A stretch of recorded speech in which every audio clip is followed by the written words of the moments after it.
नमस्कार. सिटी न्यूजच्या रात्री 10च्या बुलेटिनमध्ये प्रेक्षकांचं मनपूर्वक स्वागत. आज दिनांक 21 जानेवारी 2026 वार बुधवार. बातमीची सुरुवात करूया सुविचार मालेने. आयुष्यातल्या असंख्य समस्यांची फक्त दोनच कारणे असतात. एकतर आपण विचार न करता कृती करतो किंवा कृती करण्याऐवजी फक्त विचारच करीत बसतो. आजचा सुविचार आपण बघितला. आता बघूया बातमीपत्रातील ठळक बातम्या.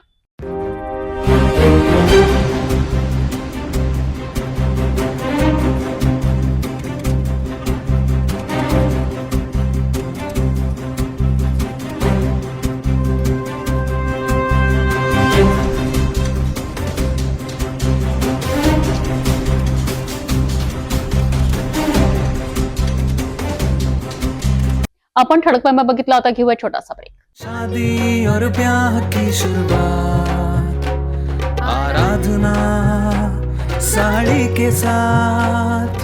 आराधना होलसेल शॉपिंग मॉल L2 बीझलँड complex, Nandgaon Peth, Amravati, Jawahar road, Amravati. Break नंतर बघूया सविस्तर बातम्या. शहरातील वाढत्या अतिक्रमणांवर आता थेट हातोडा चालविण्यात येत आहे. महानगरपालिकेने अतिक्रमण धारकांना स्पष्ट शब्दात अल्टिमेटम दिला आहे. स्वतःहून अतिक्रमण काढा, अन्यथा बुलडोझरची कारवाई अटळ.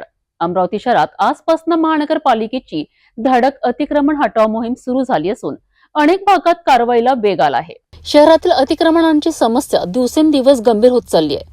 रस्त्याच्या कडेला फुटपाथवर तर काही ठिकाणी पक्के शेड उभारून बेकायदेशीर अतिक्रमणे करण्यात आली होती. यामुळे वाहतूक कोंडी, अपघात तसेच नागरिकांना मोठा त्रास सहन करावा लागत होता. याच पार्श्वभूमीवर महानगरपालिका आयुक्त सौम्या शर्मा चांडक यांच्या निर्देशानुसार शहरात अतिक्रमण हटाव मोहीम जोरात सुरू करण्यात आली आहे. 21 जानेवारी रोजी जेसीबी मशीन आणि 3 ट्रक यांच्या साहाय्याने चित्रा चौक, इतवारा Bazar, Tanga Padav, Chandni Chowk, Nagpuri gate, Jamil colony, Walga road, Chaudhari Chowk, Maulvi Chowk, railway station चौक या परिसरात अतिक्रमण हटविण्याची कारवाई करण्यात आली. महानगरपालिकेच्या कर्मचाऱ्यांनी प्रत्यक्ष मैदानात उतरून फुटपाथ आणि रस्त्यांवरील अतिक्रमणे काढण्यास सुरुवात केली आहे. काही अतिक्रमणधारकांनी प्रशासनाच्या सूचनेनंतर स्वतःहून अतिक्रमणे हटविण्यास सुरुवात केल्याचेही चित्र दिसत आहे. महानगरपालिकेने स्पष्ट केलं आहे की जोपर्यंत शहरातील रस्ते व फुटपाथ पूर्णपणे मोकळे होत नाही तोपर्यंत ही कारवाई सुरूच राहणार आहे. तसेच अतिक्रमण न काढणाऱ्यांवर महानगरपालिका प्रशासन स्वतः कारवाई करणार असून त्यांच्यावर कायदेशीर कारवाई देखील केली जाणार आहे. लवकरच शहरातील कापड बाजार आणि मुख्य व्यापारी भागातील अतिक्रमणांवरही मोठी कारवाई होणार असल्याचा इशारा देण्यात आला आहे. नागरिकांचा त्रास लक्षात घेऊनच महानगरपालिकेने ही कठोर पावले उचलल्याचे प्रशासनाचे म्हणणे आहे. शहरातील अतिक्रमणांवर महानगरपालिकेची ही धडक मोहीम पुढील काही दिवस आणखी तीव्र होणार आहे. प्रशासनाचा स्पष्ट संदेश आहे, अतिक्रमण काढा, अन्यथा कारवाईला सामोरे जा.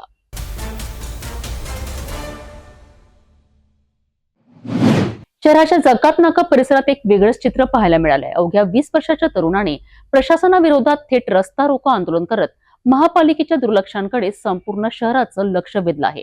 गेल्या अनेक दिवसांपासून साचलेल्या कचऱ्याच्या ढिगाऱ्यांमुळे नागरिक त्रस्त असताना आरम जनशक्ती संघच्या नेतृत्वाखाली संतप्त आंदोलन करण्यात आलंय. शहरातील जकात नाका परिसरात गेल्या अनेक दिवसांपासून कचऱ्याचे मोठमोठे ढीग साचले आहेत. दुर्गंधी, डासांचा प्रादुर्भाव आणि अस्वच्छतेमुळे नागरिकांचे आरोग्य धोक्यात आले आहे. स्थानिक नागरिकांनी वारंवार महापालिका प्रशासनाकडे तक्रारी करूनही कोणतीही ठोस कारवाई न झाल्याचा गंभीर आरोप करण्यात आला आहे. या प्रशासनाच्या 8 मुळ्या धोरणाचा निषेध करण्यासाठी बुधवारी आरम जनशक्ती संघ मैदानात उतरला. विशेष बाब म्हणजे पार्थ मोहोळ या अवघ्या 20 वर्षाच्या तरुणाने स्वतः पुढाकार घेत थेट रास्ता रोको आंदोलन केलं. यामुळे काही काळ वाहतूक ठप्प झाली होती. आंदोलकांनी महानगरपालिकेविरोधात जोरदार घोषणाबाजी करत तात्काळ कचरा उचलण्याची व नियमित स्वच्छतेची मागणी केली. नागरिकांचा सवाल आहे की कर भरूनही जर मूलभूत सुविधा मिळत नसतील तर प्रशासन नेमकं करतंय तरी काय? आंदोलनामुळे परिसरात तणावपूर्ण वातावरण निर्माण झालं होतं. घटनास्थळी पोलीस बंदोबस्त तैनात करण्यात आला असून महानगरपालिका प्रशासनाने लवकरात लवकर तोडगा काढण्याचं आश्वासन दिल्याची माहिती आहे. प्रशासनाला आपण वारंवार निवेदन देऊन सुद्धा प्रशासनाने जसं पाहिजे तसं गांभीर्यानं आपल्या मागणीला लक्ष दिलं नाहीये. आपल्या प्रमुख 3 मागण्या होत्या. या रोडवर आपल्याला रेडियम लावून पाहिजे होता, इथली दुर्गंधी आपल्याला साफ करून पाहिजे होती आणि इथचा जो आहे सावकारला सिग्नल हा सुरू करून पाहिजे होता. म्हणजे परिस्थिती बघा, एखाद्या मंत्र्याचा जर ऍक्सिडेंट झाला तर प्रशासन दुसऱ्याच दिवशी कामं मार्गी लावते आणि जेव्हा आपला सामान्य नागरिकांना त्रास होतो, सामान्य नागरिक जेव्हा मरतो तेव्हा त्यांना जागा नाही होत. आम्हाला आवाज उठवासाठी अडवण्यात येत होतं. किंवा त्यांचं म्हणणं असं होतं की इलेक्शन आताच झाले, आवाज उठवू नका. अरे तुमचं इलेक्शन वगैरे जे काही आहे ते टाका तुम्ही चुलीत. आम्हाला इलेक्शनचं काही घेणं नाही आहे, आम्हाला आमचे कामं करून पाहिजे. अवघ्या 20 वर्षाच्या तरुणाने उचललेलं हे पाऊल प्रशासनाकरिता इशाराच आहे. आता पाहणं महत्त्वाचं ठरणार आहे की महापालिका प्रशासन केवळ आश्वासन देणार आहे की प्रत्यक्षात कचऱ्याचा प्रश्न सोडविणार.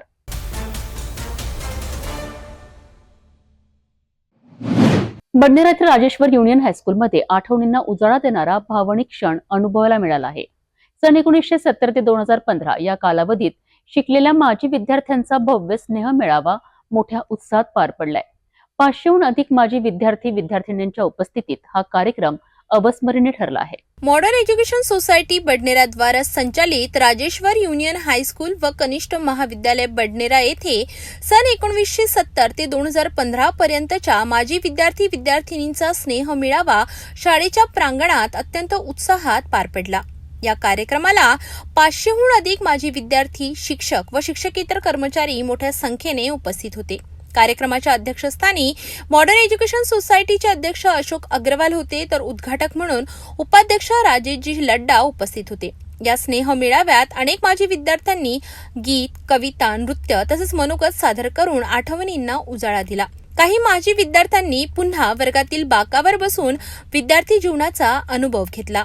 कार्यक्रमाच्या यशस्वीतेसाठी शाळेतील सर्व शिक्षक, शिक्षिका व शिक्षकेतर कर्मचाऱ्यांनी मोलाचे सहकार्य केले. आठवणी, भावना आणि मैत्रीचा संगम असलेला राजेश्वर युनियन हायस्कूलचा माजी विद्यार्थी स्नेह मेळावा.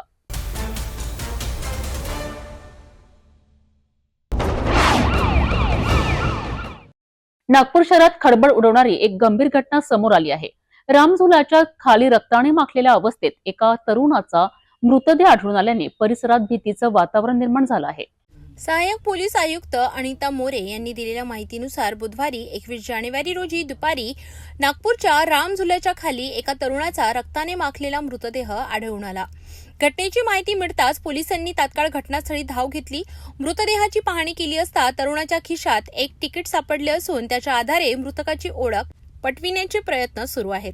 सध्या मृतकाची ओळख अद्याप पटलेली नसून ही हत्या आहे की अपघात याबाबत स्पष्टता मिळालेली नाही. पोलिसांनी परिसरातील सीसीटीव्ही फुटेज तपासण्यास सुरुवात केली असून सर्व शक्यता तपासून सर्व बाजूंनी तपास सुरू आहे. या घटनेमुळे परिसरात एकच खळबळ आली असून पोलिसांनी नागरिकांना अफवांवर विश्वास न ठेवण्याचे आवाहन केले आहे. या प्रकरणाचा पुढील तपास सुरू असल्याची माहिती सहाय्यक पोलीस आयुक्त अनिता मोरे यांनी दिली.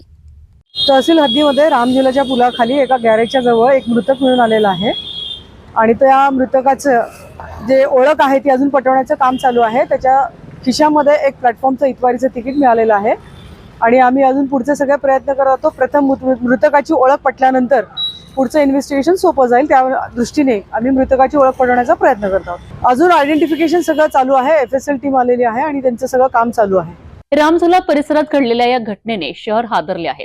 मृतकाची ओळख पटविणे आणि घटनेमागील सत्य शोधण्याकरिता पोलिसांकडून युद्ध पातळीवर तपास सुरू आहे.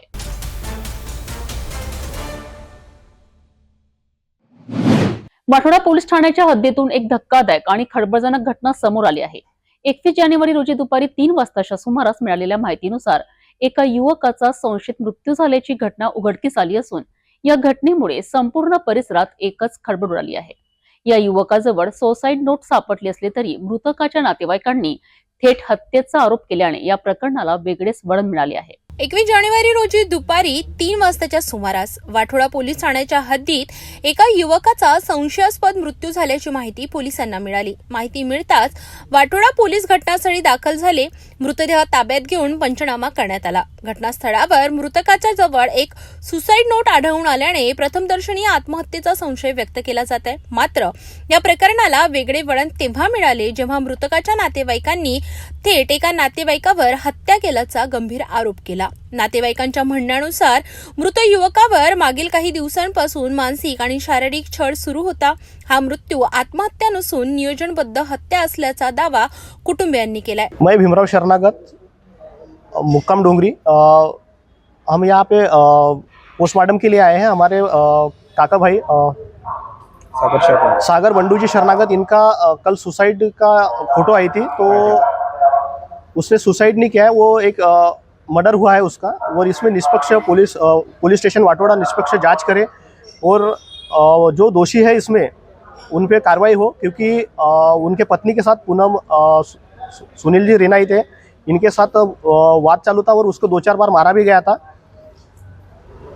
महिला आयोग में भी इनकी केस चालू थी और सेटलमेंट की बात चालू थी, लेकिन जब वो कल डोंगरी से निकले और ससुराल में आए तो वहाँ पे उनको मारहान किया गया और उसके बाद में ऐसा हमको डाउट है कि उसको मार के वहाँ पे शमशान घाट के वाटोड़ा शमशान घाट के पीछे में फेंका गया है। तो सुसाइड नोट में लिखा गया है कि पूनम का किसी लड़के से अफेयर था और वो इस बात को समझौता करके निपटाना चाहते थे, लेकिन वो लोग मानने के लिए तैयार नहीं थे। लड़की तलाक देने के लिए तैयार थी।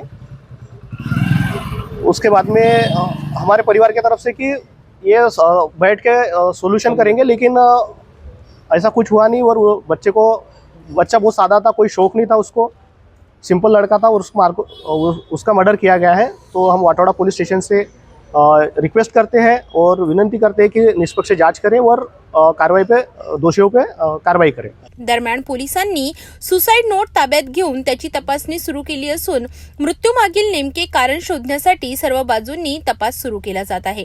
तसेच संबंधित युवकाचा एक सुसाईड व्हिडिओ सुद्धा पोलिसांच्या हाती लागलाय। मी आत्महत्या करत आहे।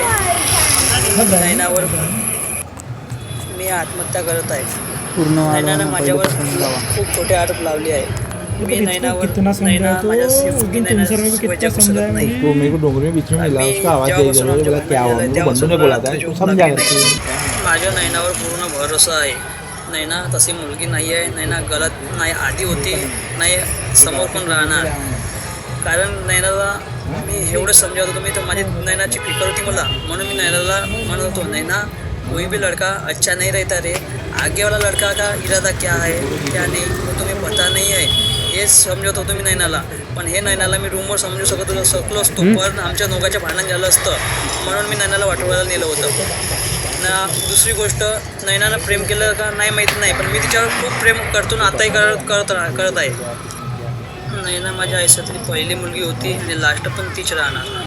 पोलीस या सर्व माहितीच्या आधारे तपास करीत असून पुढील तपासातून सत्य नेमके काय हे समोर येणार अशी अपेक्षा केली जात आहे।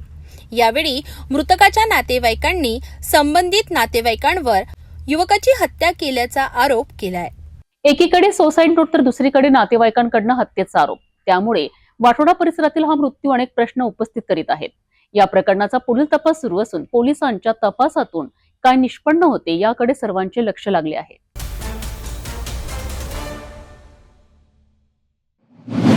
लाखांदूर तालुक्यातून एक खळबळजनक आणि गंभीर प्रकार समोर आला आहे।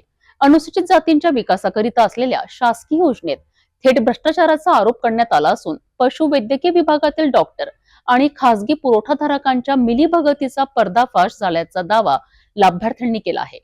स्वस्त जनावरं परंतु कागदपत्री मात्र महागडी बिले आणि सगळ्यात धक्कादायक बाब म्हणजे यावर अजूनही कोणतीही ठोस कारवाई नाही। भंडारा जिल्ह्यातील लाखांदूर तालुक्यात शासनाच्या अनुसूचित जाती विशेष घटक योजनेत मोठ्या प्रमाणावर गैरव्यवहार झाल्याचे गंभीर आरोप समोर आले आहेत। शासन अनुसूचित जातींच्या सर्वांगीण विकासासाठी कोट्यवधी रुपयांचा निधी खर्च करत असतानाच याच निधीचा गैरवापर होत असल्याचा आरोप तालुका पशुवैद्यकीय विभागावर करण्यात आला आहे। लाभार्थ्यांचा आरोप आहे की त्यांना त्यांच्या पसंतीनुसार जनावरे खरेदी करण्याची मुभा दिली जात नाही। कमी दर्जाची आणि कमी किमतीची जनावरे जबरदस्तीने दिली जातात, मात्र कागदोपत्री जास्त किमतीची बिले दाखवली जात आहे। या संपूर्ण व्यवहारात संबंधित पशुवैद्यकीय अधिकारी आणि खासगी पुरवठाधारकांची मिलीभगत स्पष्टपणे दिसून येते, असा आरोप लाभार्थ्यांनी केलाय। नमस्कार, मी मंगेश आश्रम वालदे। विशेष घटक योजनेमध्ये माझ्या आईला म्हणजे पूर्णाबाई आश्रम वालदेला घटक योजनेमध्ये लाभ मिळाला होता।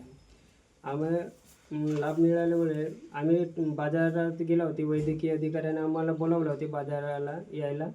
आमच्या बाजारात गेल्यानंतर कोंड्याच्या आम्हाला आपल्या मताने न घेऊ देता त्याने स्वमताने घेऊन दिले आणि ते एकदम निकृष्ट दर्जाचे जनावर घेऊन दिल्यामुळे आमची फसवणूक झाली आहे आणि त्यांच्यामुळे सरकारने त्यांच्यावर ह्या निकृष्ट दर्जाच्या ठेकेदारावर थोडी कारवाई केली पाहिजे।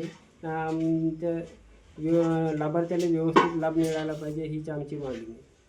या प्रकरणाची गंभीर दखल घेत सामाजिक कार्यकर्ते चंद्रशेखर टेंभुर्णे यांनी थेट शासनाच्या सचिवांना पत्र पाठवत या घोटाळ्यांची सखोल आणि निष्पक्ष चौकशी करण्याची मागणी केली आहे.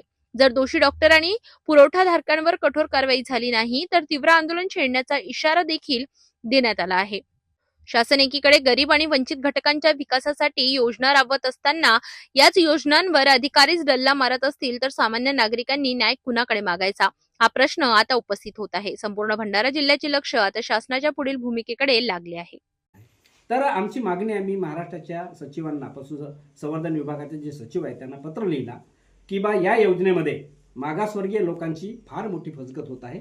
यात पशुधन अधिकारी आणि जो पुरवठादार आहे हे दोघंच अर्धे पैसे खातात आणि अर्ध्याच किमतीमध्ये लाभार्थ्यांना जनावर घेऊन देतात.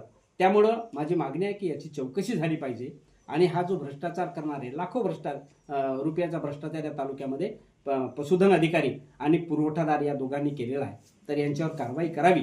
आणि हा पुरवठादार जो आहे हा पुरवठादार या ठिकाणून रद्द करून लाभार्थ्याच्या मर्जीनं जनावर घेऊन देण्याची व्यवस्था शासनानं करावी अशी आम्ही मागणी राज्याच्या सचिवाकडे, आयुक्ताकडे आणि जिल्हाधिकारी, मुख्य कार्यपालन अधिकारी यांना पत्र देऊन केलेलं आहे. आणि एवढा करूनही जर काही कारवाई झाली नाही तर येणाऱ्या काळामध्ये आम्ही जिल्हा परिषदेच्या पुढं आमरण उपोषण आंदोलन किंवा अजून वेगळ्या पद्धतीचं आंदोलन आम्ही करू आणि लाभार्थ्यांना न्याय मिळवून देऊ आणि यामध्ये जे दोषी अधिकारी आहेत त्या दोषी अधिकाऱ्यावर कारवाई करायला भाग पडू. हा गंभीर आरोपाचा विषय असून प्रशासन यावर काय कारवाई करतं, दोषींवर कारवाई होणार की नाही, गरिबांच्या तोंडचा घास लुबाडणाऱ्यांना शिक्षा मिळणार का, की हे प्रकरणही फक्त कागदावरच राहणार, याकडे संपूर्ण जिल्ह्याचं लक्ष लागलं असं आहे.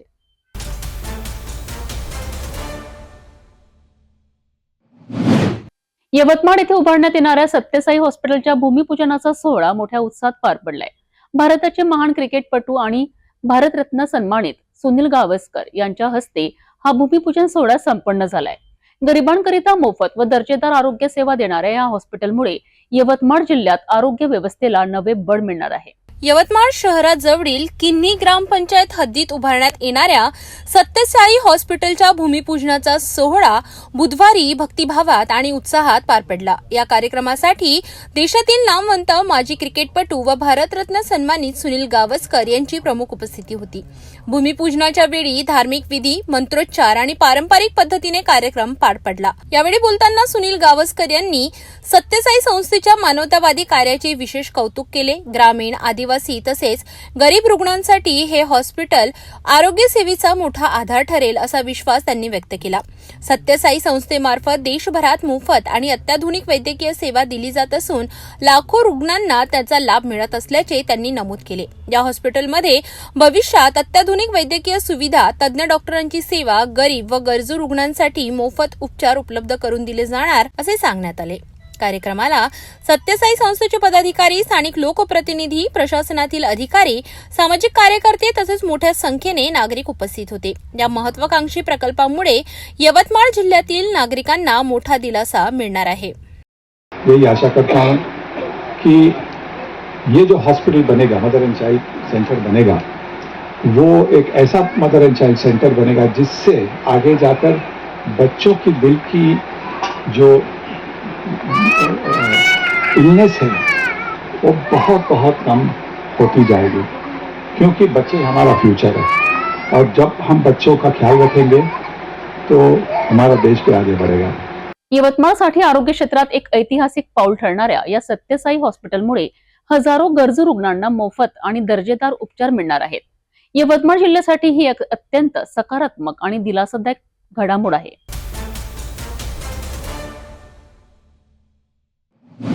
अकोल्यातील बहुचर्चित किसनराव हुंडीवाले हत्या प्रकरणात न्यायालयाने ऐतिहासिक निकाल दिला आहे. या प्रकरणात 10 दोषींना जन्मठेपेची शिक्षा सुनावण्यात आली असून विशेष म्हणजे भाजपच्या पहिल्या महापौरांच्या कुटुंबातील 5 जण दोषी ठरले आहेत. राजकीय आणि प्रशासकीय दबावाला न जुमानता दिलेल्या या निकालामुळे संपूर्ण राज्यात खळबळ आली आहे. नेमकं काय आहे संपूर्ण प्रकरण, पाहूया सविस्तर. अकोला जिल्ह्यातील गवळी समाजाचे प्रदेशाध्यक्ष आणि नामवंत प्रॉपर्टी व्यावसायिक किसनराव हुंडीवाले यांचे 6 मे 2019 रोजी भरदिवसा निर्घृण हत्या करण्यात आली होती. ही हत्या पोलीस अधीक्षकांच्या शासकीय बंगल्यालगत असलेल्या सार्वजनिक न्यास उपनिबंधक कार्यालयात घडली होती. या घटनेनंतर संपूर्ण जिल्ह्यात कायदा सुव्यवस्थेवर गंभीर प्रश्न उपस्थित झाले होते. या प्रकरणात 21 जानेवारी रोजी जिल्हा व सत्र न्यायालयाने 10 आरोपींना दोषी ठरवून जन्मठेपेची शिक्षा सुनावली. विशेष म्हणजे या दोषींमध्ये भाजपाच्या पहिल्या महापौर सुमन गावंडे यांचे पती, निवृत्त पोलीस निरीक्षक आणि त्यांचा मुलगा तसेच कुटुंबातील इतर सदस्यांचा समावेश आहे. दोषी ठरविण्यात आलेल्या प्रमुख आरोपींमध्ये श्रीराम गावंडे, विक्रम उर्फ छोटू गावंडे, रणजित गावंडे, धीरज गावंडे, प्रल्हाद गावंडे, दिनेश राजपूत, प्रतीक तोंडे, विशाल तायडे, सतीश तायडे, मयूर अहिर आदींचा समावेश आहे. दरम्यान 5 आरोपींची पुराव्याअभावी निर्दोष मुक्तता करण्यात आली आहे. या खटल्यात विशेष सरकारी वकील उज्ज्वल निकम यांनी सरकार पक्षाची अत्यंत ठोस आणि प्रभावी बाजू मांडली. बहुचर्चित अकोला येथे दिनांक 6 मे 19 रोजी भर दुपारी 11 वाजता चॅरिटी कमिशनच्या कार्यालयामध्ये येथील प्रगत शेतकरी किसनराव हुंडीवाले यांचा निगरून खून, जो एक रिटायर पोलीस इन्स्पेक्टर आणि त्याचे इतर 9 साथीदार यांनी कार्यालयात त्यांच्या डोक्यावरती सिलेंडरचे घाव घालून त्यांचा निगरून खून केला होता. या खटल्यामध्ये आम्ही जवळजवळ एकूण 22 साक्षीदार तपासले आणि 10 आरोपींना आज जिल्हा सत्र न्यायाधीश यांनी जन्मठेपेची शिक्षा ठोठावली आहे. माझ्या समवेत येथील जिल्हा सरकारी वकील देशपांडे, त्याचप्रमाणे फिर्यादीचे वकील देखील नरेंद्र धूत यांनी देखील काम पाहिले. आणि इतकंच नाही तर या खटल्यामध्ये जी भीषणता आणि क्रूरता मी आरोपींच्याकडून बघितली की मयताच्या डोळ्यात देखील त्यांनी टोचाचे वार केले होते आणि त्यामुळे ह्या अकोला शहरात एक घबराटीचे वातावरण निर्माण झाले होते. परंतु आज 10 लोकांना जन्मठेपेची शिक्षा मिळून न्यायालयाने देखील न्याय दिलेला आहे. सर, कुल कितने आरोपी थे और बाकी आरोपी का क्या हुआ? 15 इस मुकदमे में या खटल्यात एकूण 15 आरोपी होते. त्यातील 5 आरोपींच्या विरुद्ध पुरेसा पुरावा नसल्यामुळे आम्ही देखील न्यायालयाला विनंती केली होती की या 5 आरोपींच्या विरुद्ध फारसा पुरावा येत नाही. त्यातील 2 स्त्रिया देखील होत्या आणि म्हणून न्यायालयाने त्यांची पुराव्याअभावी निर्दोष मुक्तता केली. सर, आज ज्यांना जन्मठेप झाली आहे त्याच्यामध्ये मुख्य नावं जी आहेत ती कोणती आहेत? त्यातील मुख्य आरोपी श्रीराम गावंडे हा अकोला शहरात पोलीस इन्स्पेक्टर म्हणून याने कार्यरत होता. त्याचप्रमाणे त्याचा मुलगा छोटू उर्फ विक्रम गावंडे, तसेच धीरज गावंडे, रणजित गावंडे, दिनेश राजपूत, विशाल तायडे, प्रतीक तोंडे, सतीश तायडे, मयूर गणेश आहिर, सूरज प्रल्हाद गावंडे हे 10 आरोपी होते आणि या 10 आरोपींना न्यायालयाने शिक्षा दिली, जन्मठेपेची शिक्षा दिली व वेगवेगळ्या कलमाखाली देखील दंड ठोठावलेला आहे. उर्वरित जे 4 आरोपी होते त्यांना 5 आरोपी होते, त्यातील 2 स्त्रिया होत्या. त्या 2 स्त्रिया आणि इतर 3 लोक यांच्या विरुद्ध फारसा पुरावा नसल्याने आम्ही न्यायालयात पारदर्शीपणे न्यायालयाला कळवलं की यांच्या विरुद्ध पुरावा नाही, त्यामुळे न्यायालयाने देखील त्यांची मुक्तता केलेली आहे. हा निकाल येथील जिल्हा सत्र न्यायाधीश श्री शिवाजीरावजी कचरे साहेबांनी दिला आणि याच्यामध्ये आरोपीतर्फे बचाव साक्षीदार देखील तपासण्यात आला होता. परंतु हा बचाव साक्षीदार देखील आम्ही सरकारतर्फे उलट तपासणी घेऊन हा बचाव साक्षीदार न्यायालयाने त्याची साक्ष विश्वासार्ह मानली नाही. सर, एकंदरीत पुढची प्रोसिजर जी असेल ती काय असेल सर? यानंतर आरोपींना या निकालाविरुद्ध अपील करण्याचा अधिकार दिलेला आहे. परंतु आमच्या मते या खटल्यात प्रत्यक्षदर्शी साक्षीदार व परिस्थितीजन्य पुरावा असल्याने आमच्या मते हा निकाल बरकरार राहील. सर, अत्यंत एक म्हणजे चॅलेंजिंग खटला होता. एक भावनिक पण तुमच्यासाठी हा खटला अंतर झाला, कारण हे सर्व लोक तुमच्याशी भावनिकदृष्ट्या जुळलेले होते. एकंदरीत या इथपर्यंतचा प्रवास जो होता तर कसं वाटतं तुम्हाला? महाराष्ट्रातील अखिल गवळी समाजाने मी हा खटला चालवावा अशी माननीय मुख्यमंत्री देवेंद्रजी फडणवीस यांना केली होती आणि स्वतः महाराष्ट्राचे मुख्यमंत्री देवेंद्रजी फडणवीस साहेब यांनी मला फोन करून सांगितलं होतं की आपण हा खटला चालवावा. त्याचप्रमाणे माजी केंद्रीय राज्यमंत्री आहिर साहेब यांनी देखील मला विनंती केली होती हा खटला चालवावा आणि त्यानुसार मी अकोला येथे गेल्या 3 वर्षापासून हा खटला चालवित होतो आणि त्याची आज शेवटी सांगता झाली. निकालाच्या वेळी ते स्वतः न्यायालयात उपस्थित होते.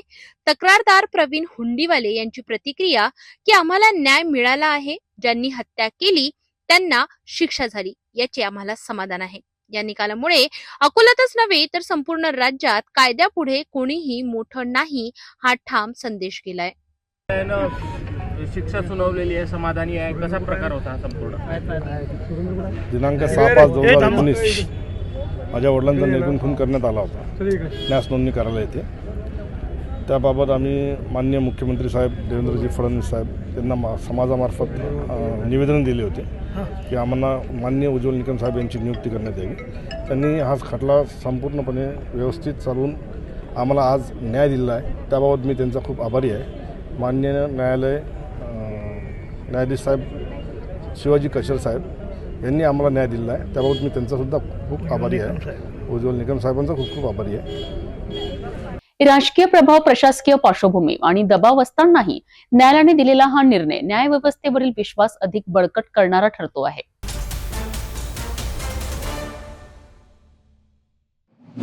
मेहकर पंचायत समितीसमोर एक गंभीर आणि लक्षवेधी आंदोलन सुरू आहे. सारशू गावातील नागरिकांनी आपल्या प्रलंबित मागण्यांकरिता थेट अन्नत्याग आंदोलनाचा मार्ग स्वीकारला आहे. प्रशासनाच्या दुर्लक्षाविरोधात आंदोलनाचा 3रा दिवस असूनही अद्यापही कोणताही ठोस निर्णय झालेला नाही. मेहकर तालुक्यातील सारशू गावातील नागरिकांनी पंचायत समिती कार्यालय मेहकर समोर 19 जानेवारीपासून अन्नत्याग आंदोलनास सुरुवात केली आहे. यापूर्वी आमदार सिद्धार्थ खरात यांनी मेहकर येथे घेतलेल्या जनता दरबारात या विषयाबाबत तक्रारी मांडण्यात आल्या होत्या. मात्र जलहिताचा आणि जनहिताच्या मागण्या अद्याप पूर्ण न झाल्यामुळे नागरिकांनी तीव्र आंदोलनाचा मार्ग स्वीकारलाय. आंदोलनकर्त्यांच्या प्रमुख मागण्या आहेत की सारशू येथील हिंदू स्मशानभूमीसाठी राखीव असलेली 60 आर जमीन खुली करून ती हिंदू समाजाच्या ताब्यात देण्यात यावी. हिंदू समाजासाठी राखीव असलेल्या जमिनीवर बेकायदेशीरपणे बसवलेली झटका मशीन तात्काळ हटविण्यात यावी. जिल्हा परिषद शाळेभोवती केलेले अवैध अतिक्रमण तात्काळ हटवून शाळेचा परिसर मोकळा करण्यात यावा. सार्वजनिक पाणी पुरवठ्यासाठी असलेल्या सरकारी विहिरीवरून होणाऱ्या बेकायदेशीर शेती सिंचनासाठीचा पाणी उपसा थांबविण्यात यावा. या प्रकरणातील संबंधित विद्युत पंप तात्काळ जप्त करण्यात यावेत अशी मागणी आंदोलनकर्त्यांनी केली. या आंदोलनात गावातील अनेक लोक सहभागी आहेत. प्रशासनाने मागण्या मान्य केल्या नाही तर आंदोलन अधिक तीव्र करण्याचा इशारा आंदोलनकर्त्यांनी दिलाय. बुधवारी आंदोलनाचा 3रा दिवस असून संबंधित प्रशासनाने तात्काळ दखल घ्यावी अशी मागणी करण्यात येत आहे.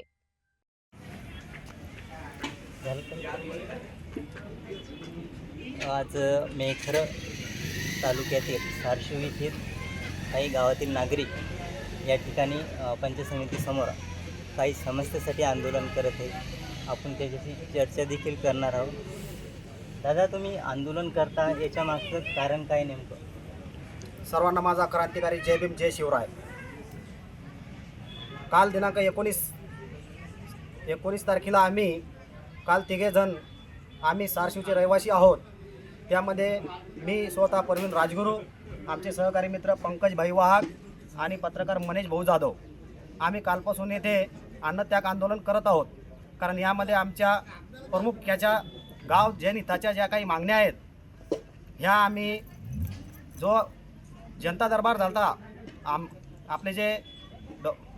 आपले जे आमदार साहेब आहेत सिद्धार्थजी खरात यांनी जो जनता दरबार घेतला होता त्यामध्ये सुद्धा आमच्या ह्या मागण्या होत्या आणि त्यांनी सांगितलं होतं की 1 महिन्यामध्ये ह्या मागण्या पूर्ण होतील. परंतु ह्या मागण्या पूर्ण न झाल्यामुळे आम्ही हा निर्णय घेतला. पंचायत समितीसमोर कालपासून आम्ही अन्नत्याग आंदोलन करत आहोत. त्यामध्ये जी आमची प्रामुख्यानं मागणी आहे की जे हिंदू स्मशानभूमीसाठी सारशूमध्ये जी 60 आर ही जागा हिंदू स्मशानभूमीसाठी दिलेली आहे त्या जागेवरती सारशूमधील जे PK शेजूळ नावाची व्यक्ती आहे यांनी अतिक्रमण केलेलं आहे. तरी ते अतिक्रमण काढून ही जागा हिंदू समाजाच्या हातामध्ये देण्यात यावी व त्या स्मशानभूमीला सध्या त्या व्यक्तींनी झटका मशीन लावलेली आहे. तिथं ॲक्च्युली एका मुलाला झटकासुद्धा लागलेला आहे. तर ही झटका मशीन काढून ग्रामपंचायतने जप्त करावी किंवा त्या व्यक्तीच्या घरी त्याला देण्यात यावी. त्यानंतरची दुसरी मागणी आहे की गावामध्ये एक विहीर आहे पाण्याची, ती गावची विहीर आहे. तर तो माणूस त्या विहिरीचा पाण्याचा वापर सिंचन पंप टाकून आपल्या शेतीसाठी करत आहे. तर ती मोटारसुद्धा काढून ग्रामपंचायतनं जप्त करावी किंवा त्याच्या घरी नेऊन द्यावी. त्यानंतर जो तिसरा प्रश्न आहे तो प्रश्न आहे मराठी पूर्व माध्यमिक शाळा, आपली जिल्हा परिषदची शाळा आहे. त्या शाळेभोवतालील लोकांनी शाळेवरती अतिक्रमण केलेलं आहे की आज जर बघायला गेलं तर ती शाळेच्या खिडक्यासुद्धा उघडता येत नाहीत. लाईट जर गेली तर विद्यार्थ्याला कसं शिकवावं हा एक मोठा प्रश्न तयार झालेला आहे. तर आमची एवढीच मागणी आहे की त्या शाळेच्या खिडक्या उघडल्या पाहिजे, तेवढं तरी अतिक्रमण यांनी सोडावं आणि तेवढी तरी जागा द्यावी की जेणेकरून त्या शाळेला संरक्षण भिंत घेता येईल.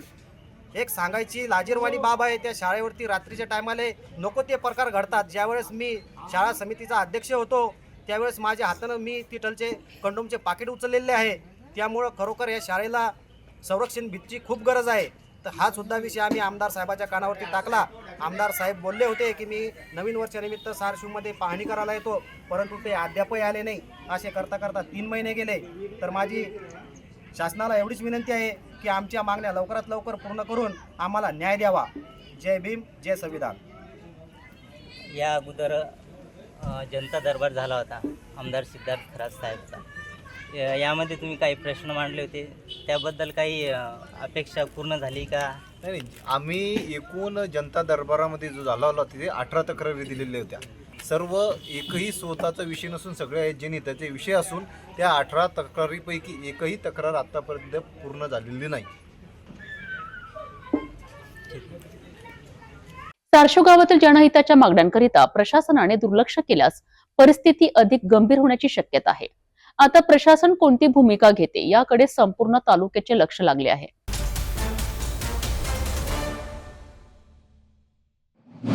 वाशिम जिल्ह्यातून एक मोठी आणि खळबळजनक बातमी समोर येत आहे. लाडकी बहीण योजनेचा हप्ता न मिळाल्याने संतप्त महिलांनी थेट जिल्हाधिकाऱ्यांच्या वाहनाला घेराव घातला आहे. दुसऱ्या दिवशीही महिलांचा आक्रोश कायम असून जिल्हाधिकारी कार्यालय परिसरात मोठा तणाव निर्माण झाला आहे. वाशिम जिल्ह्यातील लाडकी बहीण योजनेचा हप्ता अद्याप काही पात्र महिलांच्या खात्यात जमा न झाल्याने महिलांमध्ये तीव्र नाराजी पाहायला मिळत आहे. मंगळवारी आंदोलन झाल्यानंतर बुधवारी दुसऱ्या दिवशी शेकडो लाडक्या बहिणींनी जिल्हाधिकारी कार्यालयावर धडक दिली. हप्ता का मिळाला नाही याबाबत तक्रार मांडण्यासाठी महिलांनी जिल्हाधिकाऱ्यांची प्रत्यक्ष भेट घेण्याचा प्रयत्न केला, मात्र भेट नाकारण्यात आल्याचा आरोप करत महिलांचा संताप अनावर झाला. याच संतापातून महिलांनी थेट जिल्हाधिकाऱ्यांच्या वाहनाला घेराव घालत जोरदार घोषणाबाजी केली. हप्ता द्या, अन्याय बंद करा, लाडकी बहीण योजना फसवी ठरते का, अशा घोषणा परिसरात घुमत होत्या. या दरम्यान गाडीत बसलेल्या जिल्हाधिकाऱ्यांनी वाहन थांबवून महिलांशी संवाद साधला. तांत्रिक अडचणी, कागदपत्रांची पूर्तता आणि खात्याशी संबंधित समस्या असल्याचे सांगत महिलांचे समाधान करण्याचा प्रयत्न केला. तरीही महिलांनी हप्ता तात्काळ जमा न झाल्यास आंदोलन अधिक तीव्र करण्याचा इशारा दिला. या घटनेमुळे जिल्हाधिकारी कार्यालय परिसरात काही काळ तणावाचं वातावरण निर्माण झालं होतं. लाडकी बहीण योजनेतून महिलांना आर्थिक आधार देण्याचा सरकारचा उद्देश असला तरी हप्ता न मिळाल्याने महिलांचा संयम सुटताना दिसतो आहे. प्रशासन यावर काय तोडगा काढणार, हप्ता कधीपर्यंत मिळणार हे पाहणं महत्त्वाचं ठरणार आहे.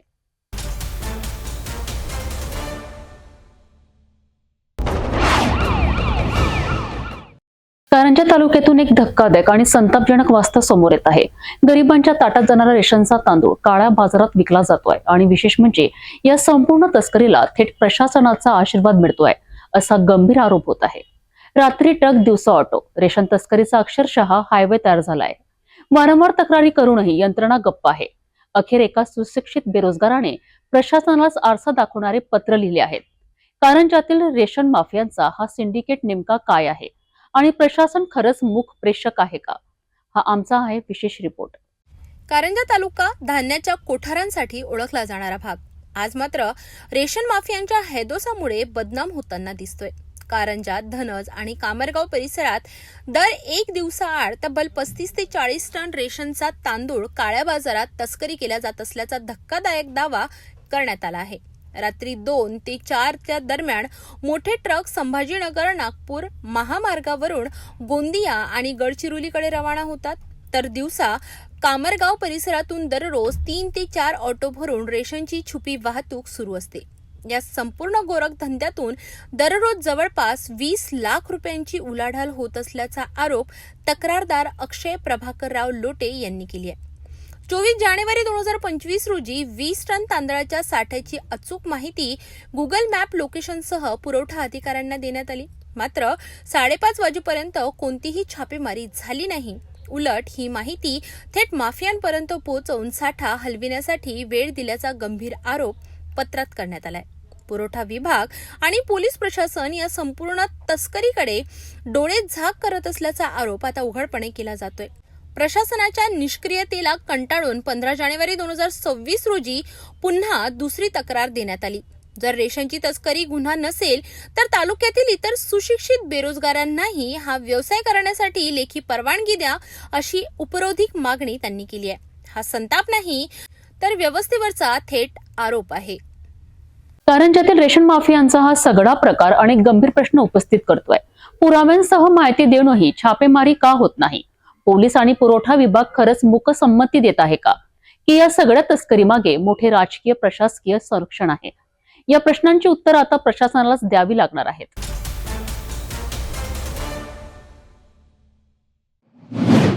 वर्धा जिल्ह्यातील आर्वी शहरातून एक धक्कादायक आणि थरारक घटना समोर आली आहे. मानसिक अस्थिर युवकाने अचानक रस्त्यावर धुमाकूळ घालत लाकडी दांड्याने केलेल्या प्राणघातक हल्ल्यात एकाचा मृत्यू झाला असून 2 जण गंभीर जखमी झाले आहेत. या घटनेमुळे संपूर्ण आर्वी शहरात भीतीचे वातावरण पसरले आहे. वर्धा जिल्ह्यातील आर्वी शहरात बुधवारी सकाळच्या सुमारास एक अत्यंत भीषण आणि धक्कादायक घटना घडली. आर्वी शहरातील एका भागात राहणारा मानसिक अस्थिर युवक अचानक घरातून निर्वस्त्र अवस्थेत बाहेर पडला. हातात लाकडी दांडा घेत त्याने रस्त्यावर येणाऱ्या नागरिकांवर बेछूट हल्ला सुरू केला. या अचानक झालेल्या हल्ल्यात एक नागरिक गंभीर जखमी झाले असून उपचारादरम्यान त्यांचा मृत्यू झाला. या घटनेत आणखी 2 नागरिक जखमी झाले असून त्यांच्यावर रुग्णालयात उपचार सुरू आहेत. हल्ल्याची तीव्रता इतकी होती की काही काळ परिसरात भीतीचे वातावरण निर्माण झाले होते. घटनेनंतर स्थानिक नागरिकांनी मोठ्या धैर्याने एकत्र येत आरोपी युवकाला पकडले आणि तात्काळ आर्वी पोलिसांच्या ताब्यात दिले. पोलिसांनी आरोपी युवकास ताब्यात घेऊन घटनेचा तपास सुरू केलाय. या घटनेमुळे आर्वी शहर परिसरात खळबळ निर्माण झाली असून नागरिकांमध्ये भीती व संतापाची भावना पाहायला मिळाली. आर्वी पोलीस पुढील तपास करीत आहेत. आरोपी युवकाची वैद्यकीय तपासणीही करण्यात येत आहे. या भीषण घटनेमुळे आर्वी शहर हादरून गेलं आहे. पोलिसांकडून पुढील तपास सुरू असून जखमींवर उपचार सुरू आहेत.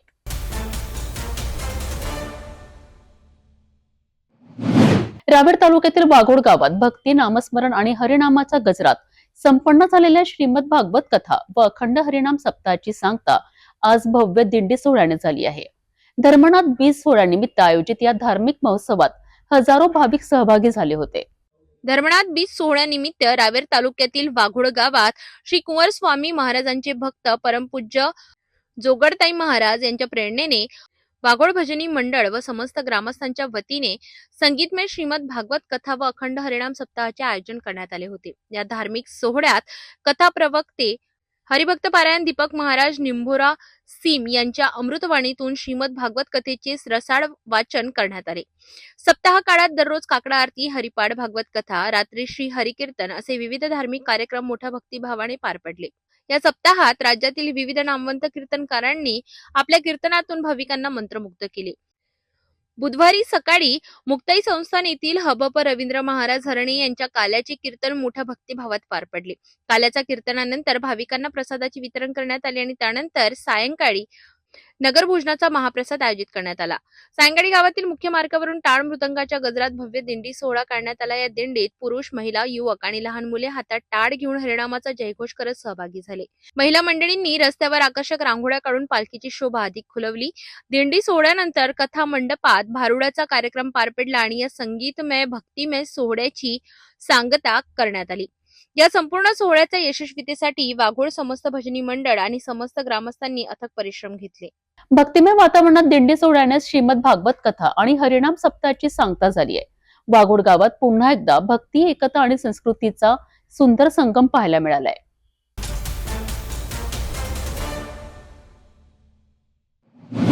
रावेर तालुक्यातील लाचखोरीचा आणखी एक गंभीर प्रकार समोर आला असून 15,000 रुपयांची लाच स्वीकारताना वनपाल आणि खासगी पंटरला एसीबीने रंगेहात पकडले आहे. जळगाव लाचलुचपत प्रतिबंधक विभागाने ही कारवाई केली असून या घटनेमुळे वन विभागासह संपूर्ण तालुक्यात खळबळ उडाली आहे. रावेर तालुक्यात लाचखोरीच्या घटना काही केल्या कमी होताना दिसत नाहीत. अशातच पुन्हा एकदा वन विभागातील भ्रष्टाचार उघडकीस आला आहे.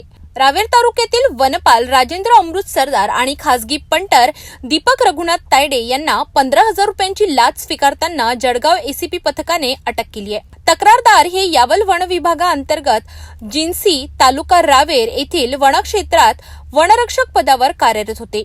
दरम्यान यावल येथील संरक्षण व अतिक्रमण निर्मूलन परिक्षेत्र अधिकाऱ्यांनी तक्रारदाराच्या कार्यक्षेत्रातील रोप वनातील निंदणीच्या कामाची तपासणी केली होती. त्यानंतर वनपाल राजेंद्र सरदार यांनी तक्रारदाराला व्हॉट्सअप कॉल करून निलंबनाची धमकी दिली आणि निलंबन टाळायचे असल्यास 15,000 रुपयांची लाच द्यावी लागेल असे सांगितले. ही लाच वनपरिक्षेत्र अधिकारी बावने यांना देण्यासाठी खासगी पंटर दीपक तायडे यांच्याकडे फोन पे द्वारे पाठविण्याची सूचना करण्यात आली. तक्रारदार फोन पे वापरत नसल्याने त्याने योनो ॲपद्वारे 13,250 रुपये दीपक तायडे यांच्याकडे पाठविले आणि त्याचा स्क्रीनशॉट वनपाल सरदार यांना पाठविला. उर्वरित 1,750 रुपये रोख रक्कम अहिरवाडी येथील शासकीय निवासस्थानी वनपाल सरदार यांना देण्यात आली. या प्रकारानंतर तक्रारदाराने जळगाव येथील लाचलुचपत प्रतिबंधक विभागाकडे लेखी तक्रार दाखल केली. एसीपीने पडताळणी करून सापळा रचला असता वनपाल सरदार यांनी पंचायतसमक्ष 13,250 रुपये ऑनलाईन व 1,750 रुपये रोख स्वीकारल्याचे कबूल केले. या प्रकरणी एसीपी जळगावचे पोलीस उप अधीक्षक योगेश ठाकूर यांच्या तक्रारीवरून रावेर पोलीस ठाण्यात दोघांविरोधात गुन्हा दाखल करण्यात आलाय. वन विभागातील लाचखोरीचा हा प्रकार सामान्य कर्मचाऱ्यांवर दबाव टाकून भ्रष्टाचार कसा केला जातो याचे जिवंत उदाहरण ठरत आहे. एसीबीच्या या कारवाईमुळे तालुक्यातील भ्रष्ट अधिकाऱ्यांचे धाबे दणाणले असून पुढील तपास सुरू आहे.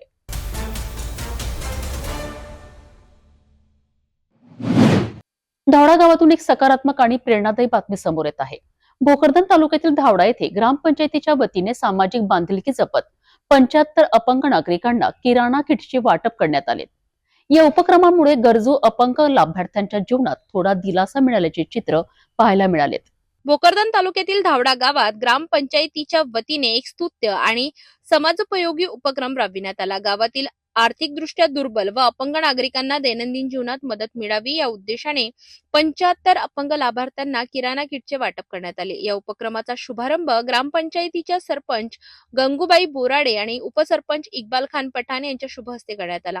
किराणा किट मिळाल्याने लाभार्थ्यांच्या चेहऱ्यावर समाधान आणि आनंद स्पष्टपणे दिसून आला. यावेळी बोलताना सरपंच गंगूबाई बोराडे म्हणाल्या की अपंग व्यक्ती समाजाचा अविभाज्य घटक असून त्यांच्या अडचणी समजून घेणे व त्यांना मदत करणे हे ग्रामपंचायतीचे कर्तव्य आहे. पुढील काळातही अशा सामाजिक उपक्रमांना प्राधान्य दिले जाईल. कार्यक्रमात ग्रामपंचायत अधिकारी मदन आफोडकर यांनी उपस्थित लाभार्थ्यांना मार्गदर्शन केले. तसेच उपसरपंच इक्बाल खान पठाण यांनी ग्रामपंचायतीमार्फत राबविण्यात येणाऱ्या विविध कल्याणकारी योजनांची माहिती दिली. या कार्यक्रमात गावातील असंख्य नागरिक उपस्थित होते. संपूर्ण कार्यक्रम शांततेत आणि सुव्यवस्थित पद्धतीने पार पडला. या उपक्रमामुळे अपंग नागरिकांना मोठा दिलासा मिळाला असून ग्रामपंचायतीच्या सामाजिक कार्याचे सर्वत्र कौतुक होत आहे.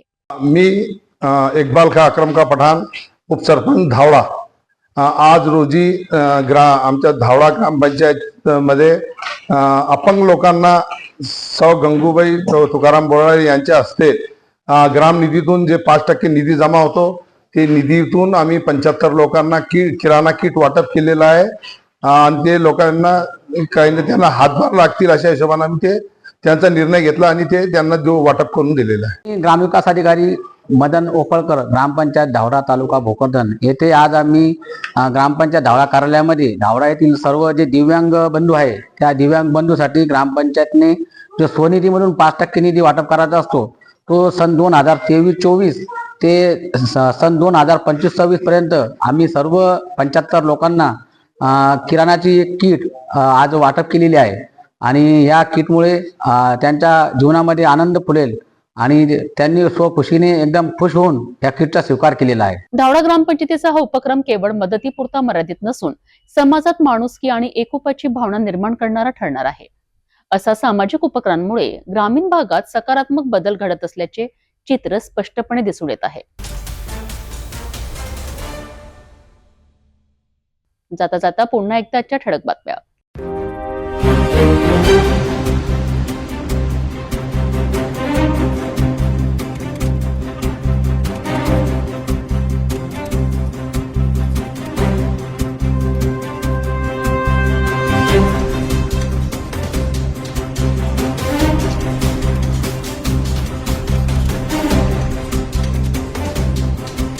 आपण आता सिटी न्यूज चॅनल आपल्या टीव्हीवरही बघू शकता. यामध्ये next channel 117, Jio channel 872, JTPL channel 73, Fastway channel 256 वर बघू शकाल. आता अमरावती जिल्ह्यानंतर विदर्भ आणि महाराष्ट्राचे दर्शक घर बसले आपल्या केबल टीव्हीवर सिटी न्यूज बातमी पाहू शकाल. यामध्ये Chhatrapati Sambhajinagar NST setup box number 14, Yavatmal setup box number 12, Washim setup box number 26, Nanded setup box number 17, Mahur setup box number 7, Akola RC setup box number 899, Bhandara NST setup box number 122, तर Chandrapur NST setup box number 117 वर बघू शकाल. लवकरच आम्ही आपल्यापर्यंत पोहोचणार आहोत. जर आपल्या टीव्हीवर सिटी न्यूज दिसत नसेल तर आपण आपल्या केबल ऑपरेटर संपर्क करावा. आपण सिटी न्यूज केबलच्या व्यतिरिक्त युट्यूब, फेसबुक, इंस्टाग्राम आणि ट्विटरवर बघू शकता. याकरिता सोशल मीडिया अकाउंट सबस्क्राईब करा, फॉलो करा, लाईक करा. युट्यूब अकाउंट सबस्क्राईब करण्याकरिता सबस्क्राईब बटनाला क्लिक करा आणि बेल आयकॉन दाबायला विसरू नका, कारण सतत समाचार आपल्यापर्यंत पोहोचणार आहेत. तसेच सिटी न्यूजचे फेसबुक पेज लाईक करा, इंस्टाग्राम आणि ट्विटर हँडल फॉलो करा. आपण व्हॉट्सअपवर सुद्धा सूचना देऊन न्यूज प्राप्त करू शकता. व्हॉट्सअप नंबर स्क्रीनवर येत आहे. हे बातमीपत्रावरच थांबूया. पुन्हा भेटा नवीन घडामोडींसोबत. आपण बघत राहा फक्त सिटी न्यूज. हर खबर पर पैनी नजर, हर मुद्दे पर सटीक वार, यही है सिटी न्यूज की पहचान. जहाँ सच्चाई की आवाज दबाई जाती है, वहाँ सिटी न्यूज उठाता है सवाल. हर स्क्रीन पर, हर प्लेटफॉर्म पर हमारी मौजूदगी बोलती है. सिटी न्यूज हमेशा सच के साथ.